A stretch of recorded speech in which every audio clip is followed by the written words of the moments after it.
Muy buenos días, Miami. Muy buenos días a todo el sur de la Florida. Bienvenidos a En Contacto en este martes de hoy a través de su canal 8 Mundo Max. Amigos, quiero abordar con ustedes y con mis invitados en la jornada de hoy, quiero abordar un tema que es reticente, en realidad, reiterado. Me refiero al blanqueo de capitales y al intento de evasión de impuestos, una política que es una política realmente negativa, que se registra prácticamente en todas partes del mundo, pero sobre todo de manera contradictoria entre las personas que más dinero tienen. Ni usted ni yo, que somos empleados y que tenemos un salario modesto, nos interesa blanquear dinero o sencillamente evadir impuestos porque realmente no tenemos una solvencia económica que pueda llevarnos a esta tendencia. Sin embargo, entre las personas más ricas del planeta sí se registra este tipo de actividad. Y hay paraísos fiscales conocidísimos. Uno de ellos ha sido el mismo Panamá, otro pudiera haber sido Andorra, que fue realmente noticia en los últimos meses. Está, por ejemplo, el paraíso fiscal de Bahamas, que también se utiliza para lavar capitales, pero sobre todo en Panamá hay una enorme cantidad de bancos llamados sin ventanilla que se dedican, entre otras cosas, a tener insertos dentro de estos bancos a llamadas compañías offshore, o sea, compañías que no son locales, sino compañías extranjeras, sin embargo registradas allí. Incluso barcos cargueros que tienen bandera panameña para tratar también de evadir una serie de predisposiciones y de normas legales. Para abordar un tema tan espinoso, pero un tema tan actual, referido a lo que han llamado ahora los analistas los papeles de Panamá, me acompañan en este programa dos prestigiosos periodistas. Me refiero al periodista cubano-americano Pedro Corso, columnista del Nuevo Herald, y al también prestigioso periodista ecuatoriano Fernando Aguayo, ambos miembros de la casa, y para quien tengo los muy buenos días. ¿Cómo están ustedes? Buenos días y gracias por la invitación. Cordiales saludos. Bueno, decía en la introducción que realmente es una proclividad de las personas que más dinero tienen a tratar de evadir impuestos para seguir amasando fortunas, pero sobre todo a blanquear capitales. Y ahora se ha filtrado, ustedes lo conocen, se ha filtrado una información de una compañía de abogados en Panamá, donde 140 políticos del mundo tienen capitales ubicados en bancos panameños a través de este sortilegio de compañías llamadas offshore, que son compañías que no operan allí, ni mucho menos por el estilo. Pero lo que me llama la atención, Fernando y Corso, es que hay presidentes que tienen capitales también escondidos en este paraíso fiscal. Por ejemplo, el presidente de Argentina, el señor Macri, el presidente de China también, pero la cota que colma la copa es el señor Putin, que tiene 2.000 millones de dólares ubicados en este lugar a través de esta filtración. Esta conducta que tiene esta proclividad, que ha llegado hasta el deportista, por ejemplo, Leo Messi, que también está involucrado en este asunto, ¿esta conducta puede ser permitida por las autoridades financieras del planeta? Daniel, yo creo que aquí hay una sola realidad y se llama corrupción. La corrupción está extendida por todo el mundo y es realmente una epidemia. Es muy difícil. Antes nosotros veíamos la corrupción desde los ámbitos gubernamentales. No, ya la corrupción se ha extendido tanto que está presente en la empresa privada. ¿Cómo se manifiesta? De diferentes maneras. Una de ellas es obtener un capital quizás a veces lícito, pero para no pagar impuestos se manipulan esos ingresos, esos fondos y se depositan en lugares donde no hay que reportarlos a los centros de rentas internas de nuestros respectivos países. Todo es corrupción, corrupción y corrupción, y es algo que expresa en qué medida las leyes y los que están obligados a aplicar esas leyes, los jueces, no están cumpliendo con sus obligaciones. Lo que pasa en Panamá es un reflejo de lo que durante muchos años ocurrió en Suiza. Hay que recordar que ese fue el principal y primer paraíso fiscal del universo. Y así sigue ocurriendo en muchos, pero muchísimos países. Hay que controlarlo, hay que disponer regulaciones realmente serias. Tiene que haber una policía internacional que vaya más allá de lo poco que hace la Interpol. Ahora, sin embargo, Fernando, hay paraísos fiscales que pertenecen a los Estados Unidos. Me estoy recordando Islas Vírgenes, que es uno de los paraísos fiscales. E Islas Vírgenes es territorio norteamericano. ¿Cómo se entiende esto? Es una lástima que esto esté aconteciendo en estos momentos. Quiero diferenciar, si bien es cierto, los dos aspectos están involucrados en la corrupción. El primero, el que tiene que ver, por ejemplo, con el jugador Leo Messi. Allí lo que él ha hecho es ocultar para no pagar impuestos, evadir impuestos. Ya Messi tuvo problemas en España con semejante problema igual. Él está judicializado el tema de Messi, de él y de su padre. Esto no es nuevo, lo que ha saltado o ha aparecido ahora en los papeles de Panamá, pero en todo caso debe enfrentar o está enfrentando a la justicia de España, como también ha ocurrido con otros compañeros del famoso equipo Barcelona de España. El mismo señor Mascherano, el argentino, tuvo que pagar más de $1 millón y evitar la cárcel. Decía yo que ese es un aspecto, pero hay otro, el que debe preocuparnos mucho más. Políticos que tratan de esconder el dinero mal habido. Eso es un acto de corrupción y un atentado a la dignidad, a la realidad de los pueblos en donde esas personas administran. Por ejemplo, evitar que alguien consiga medicamentos o que sea atendido en un hospital o que pueda formarse en una buena escuela porque el dinero se lo llevó un gobernante y lo escondió en estos lugares, en estos paraísos. Eso es algo que tiene que ser perseguido. Y si ahora el trabajo de los periodistas de más de 100 medios del mundo que han formado parte de esta pleida de investigadores que han dado pues con este caso llamado Papeles de Panamá, ojalá que eso sirva para que las personas paguen por sus culpas, que devuelvan el dinero y que vayan a donde deben estar, en la cárcel muchos de ellos, aquellos que sacaron dineros del pueblo para beneficiarse, para guardarlo como dinero propio. Tú acabas de decir ahora que devuelvan el dinero. Es muy complejo realmente la situación, porque es una especie de cadena. Pedro. Para mí, mira, Daniel, hay varios factores. Primero, no se están aplicando, las leyes existen en muchos casos, sin embargo no se aplican como es debido. ¿Por qué? Porque no hay funcionarios judiciales o con la capacidad o la voluntad para hacer aplicar esas disposiciones legales. Y eso es una gran pena. Durante años, y lo que ha dicho Fernando es muy cierto, en el mundo del espectáculo hay una gran cantidad de personas, cantantes, músicos, actores, que evaden impuestos. Esos no le roban al erario, digamos, a un pueblo, pero le roban al Estado al cual ellos deben pagar parte de sus ingresos.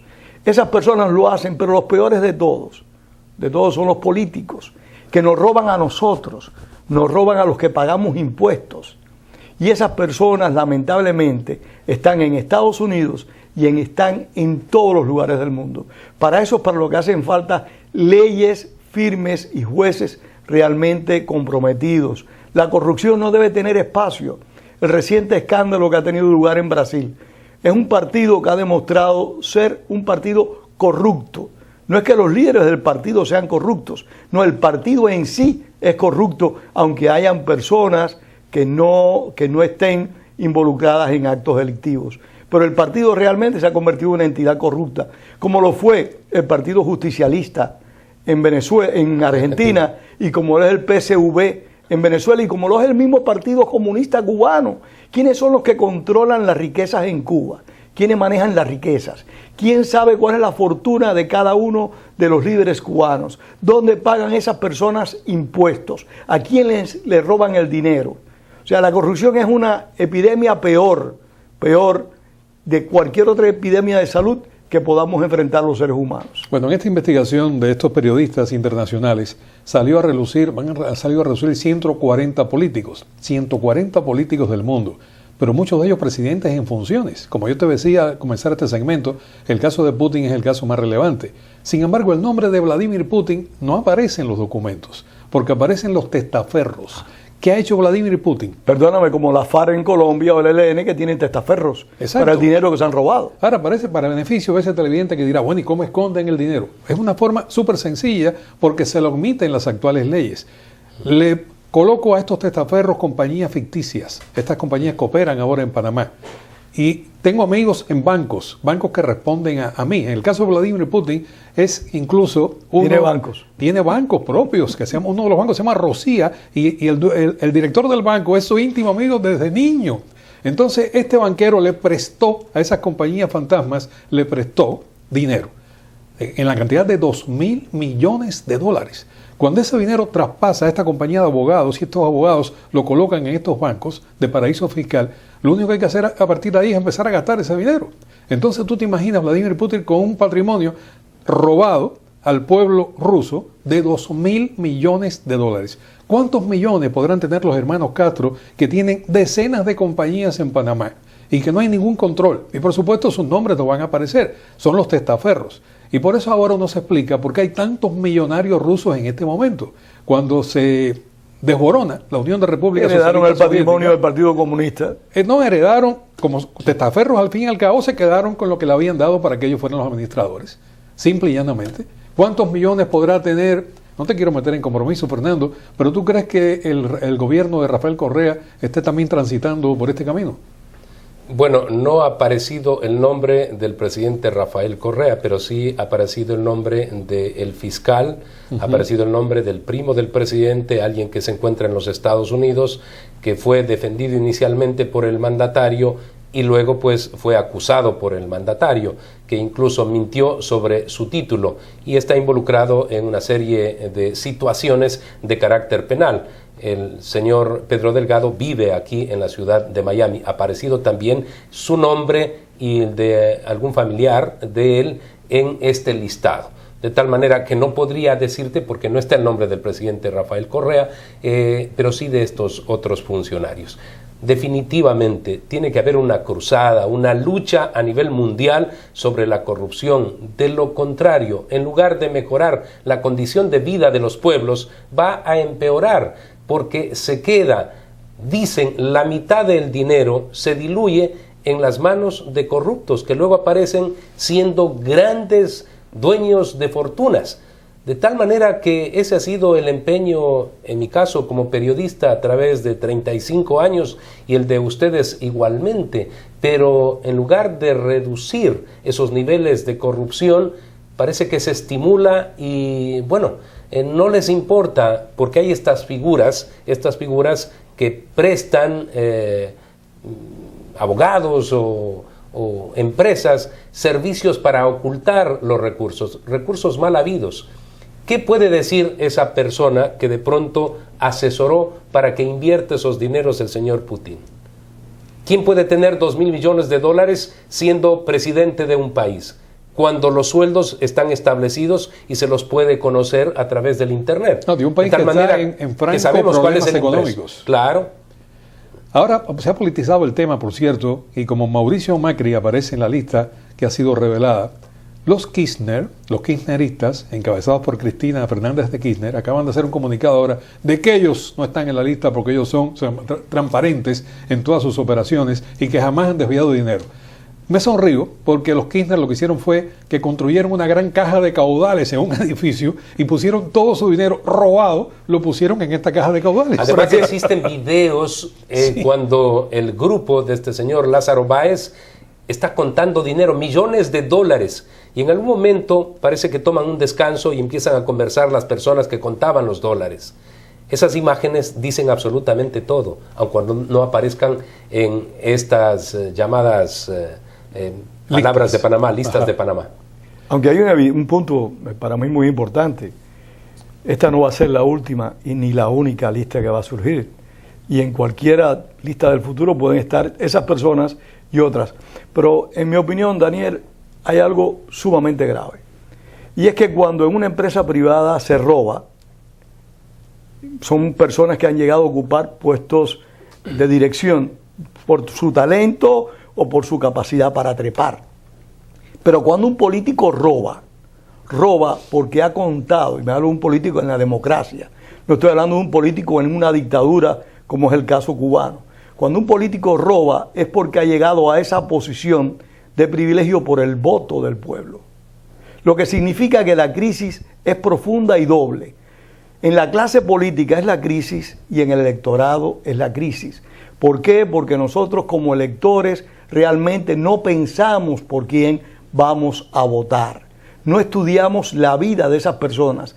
Y es que hay muchos políticos que escogen la política no para servir, sino para servirse ellos, como apreciamos, y regreso al tema del PT. Nosotros no debemos votar, y perdóname que convierta esto en una especie de arenga, no debemos votar por una persona porque nació en un país determinado, o por una religión determinada, o por determinados o por el color de la piel. Debemos votar por las personas que realmente consideramos que tienen las condiciones para representarnos como es debido y como es correcto. En parte, la culpa es nuestra.